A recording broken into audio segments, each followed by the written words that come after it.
Teachers ఎమ్మెల్సీగా మీ బాధ్యతలు చాలా పెద్దవి ఈరోజు. ఎందుకంటే టీచర్స్ ఫేస్ చేస్తున్న సమస్యలు ఎన్నో. ఉత్తర తెలంగాణలో ఎక్కువ మంది టీచర్లు ఉంటారు. ఇప్పుడున్న గవర్నమెంట్ మేనిఫెస్టోలో చాలా విషయాలు చెప్పడం జరిగింది, బట్ దీంట్లో ఏ ఒక్కటి జరగలేదు.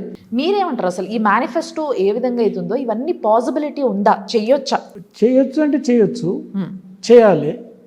గవర్నమెంట్ విల్లింగ్నెస్ ఉండాలి, దానికి ఫండ్స్ అలొకేషన్ ఉండాలి.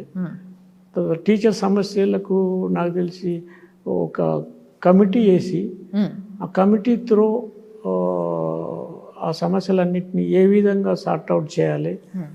అందులో రెండు ఉన్నాయి, ఒకటి ఫైనాన్స్ కనెక్టెడ్ సమస్య ఉంది, ఒకటి నాన్ ఫైనాన్స్ కనెక్టెడ్ సమస్య ఉంది. పెన్షన్ స్కీమ్ తీసేశారు.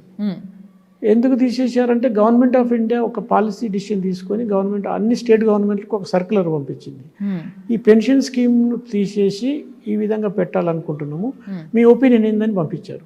అప్పుడు తెలంగాణ గవర్నమెంట్ ఏం చేసింది, ఈ పెన్షన్ స్కీమ్ మాకొద్దు, కొత్త స్కీమ్ని ఫాలో అవుతామని రిటర్న్గా రాసిచ్చింది.